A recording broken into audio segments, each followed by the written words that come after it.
नहीं जाती है। परंपरा का दृढ़ता पूर्वक निर्वाह किया जाता है। ये जो सत्संग है, ये सत्संग देव दुर्लभ है।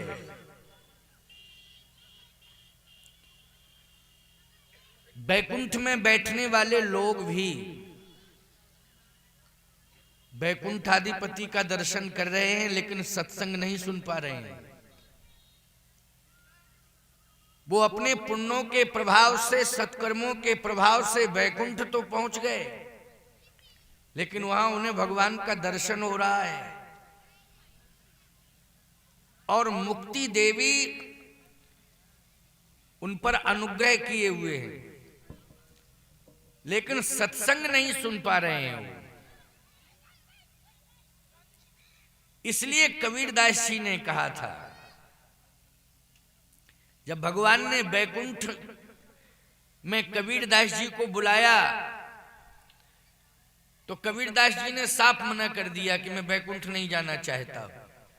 अरे बाबा, बैकुंठ जाओ, बैकुंठ में कितना आनंद है, इसकी कल्पना यहीं से बैठे बैठे कर रहे हो, वहां जाके तो देखो कि कितना अच्छा लगता है बैकुंठ में। कबीरदास जी ने कहा कि कल्पनाएं होती रहती हैं और मैं समझ रहा हूं कि भगवान ने हमें बुलाया है, लेकिन मैं बैकुंठ नहीं जाऊंगा। तो फिर भगवान कैसे मिलेंगे? कबीरदास जी ने कहा, हमारे सत्संग में वो तागे थे, एक ना एक दिन बैकुंठ से उतर के भगवान धरती पर आ जाएगा, ये मेरा विश्वास है। और वो बैकुंठ है, केवल एकमात्र एक जगह सुनिश्चित बैकुंठ है। कबीरदास जी ने कहा, मैं हर गांव में सत्संग करके गांव गांव को बैकुंठ बना दूंगा, हर गांव बैकुंठ बन जाएगा। बोलो भाई, विचार करना, सत्संग से ग्राम क्या बनता है? बैकुंठ बनता है। स्वर्ग नहीं, बैकुंठ बनता है, जहां भगवान स्वयं कथा के माध्यम से उतर के आ जाता है। ये कथा साधारण नहीं है। कलिमल हरण मंगल करण, कलिमल हरण मंगल करण, तुलसी कथा रघुनाथ की।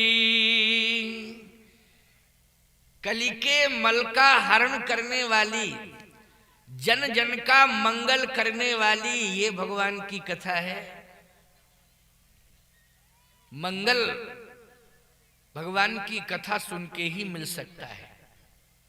जीवन में मंगल, भगवान का चरित्र सुनते रहोगे तो बना रहेगा मंगल। बोलो, बना रहेगा मंगल की नहीं?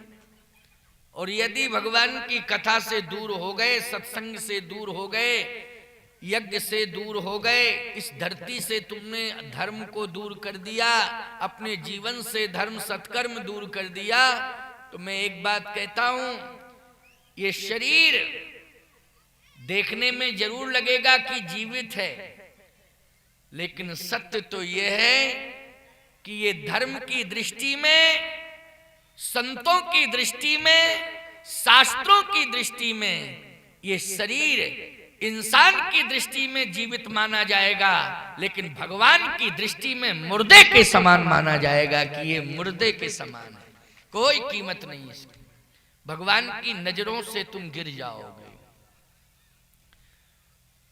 संसार की नजर उतना नुकसान नहीं करेगी। संसार की नजरों से गिर जाओगे तो कोई बड़ी बात नहीं है। मीरा जी को दुनिया वालों ने मीरा जी को गिरा दिया, नजरों से गिरा दिया था कि नहीं है?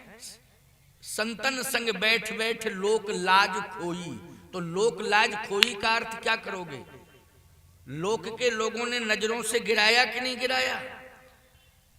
लेकिन याद रखना, लोक ने मीरा को नजरों से गिरा दिया, लेकिन भगवान ने मीरा को हृदय में बसा लिया। इतना अंतर आ गया। बोलो, आया कि नहीं?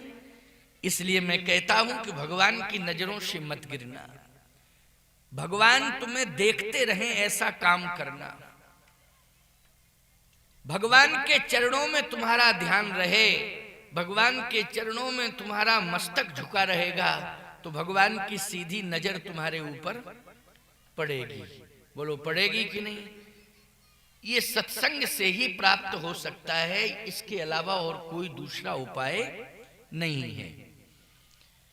आइए सत्संग, कबीरदास जी ने एक दोहा कहा कि राम बुलावा भेजिया कबीरा दीना रो,